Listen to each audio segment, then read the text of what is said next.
आप एक बर्तन में एक बर्फ़ लेते हैं और बर्फ़ को चूल्हे की आग के ऊपर रख देते हैं, उसको हरारत देते हैं।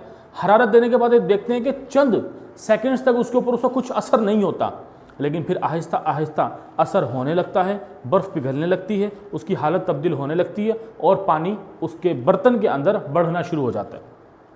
और एक वक्त आता है कि बर्फ़ इस हद तक पिघल चुकी होती है, पानी की गर्मी इस हद तक बढ़ चुकी होती है कि अगर आप चूल्हा बंद भी कर दें तो वो जो गर्म पानी उसी बर्फ़ से बना था, वही गर्म पानी फिर उस बाकिया बर्फ़ को पिघालने के लिए, पिघलाने के लिए, उसको बिल्कुल मेल्ट करने के लिए वो काफ़ी हो जाता है।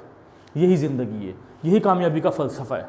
स्टार्टिंग में आपने मेहनत करनी होती है, आपने स्ट्रगल्स करनी होती है, नताइज नहीं दिख रहे होते, हमें नताइज नज़र नहीं आ रहे होते, लेकिन काम हो रहा होता है।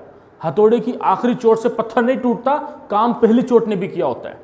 शुरुआती रिजल्ट्स बहुत छोटे होते हैं, आखिर में जाके आगे जाके आप मेहनत करते रहते हैं, आगे बढ़ते रहते हैं, आखिर में जाके हालात ऐसे हो जाते हैं कि वो जो आपने मेहनतें की होती हैं वही मेहनतें आगे जाके आपके लिए मेहनतें करना शुरू हो जाती हैं। फिर आपकी स्ट्रगल कम हो जाती है और आपकी की हुई मेहनतें, आपके लगाए हुए पौधे, आपकी जिस ज़रखेज़ ज़मीन पर आपने हल चलाए होते हैं, अपना पसीना जिसके अंदर डाला होता है, वही आपको ज़रखेज़ किस्म के फल मुहैया करने लग जाती है। सब्र से काम लें।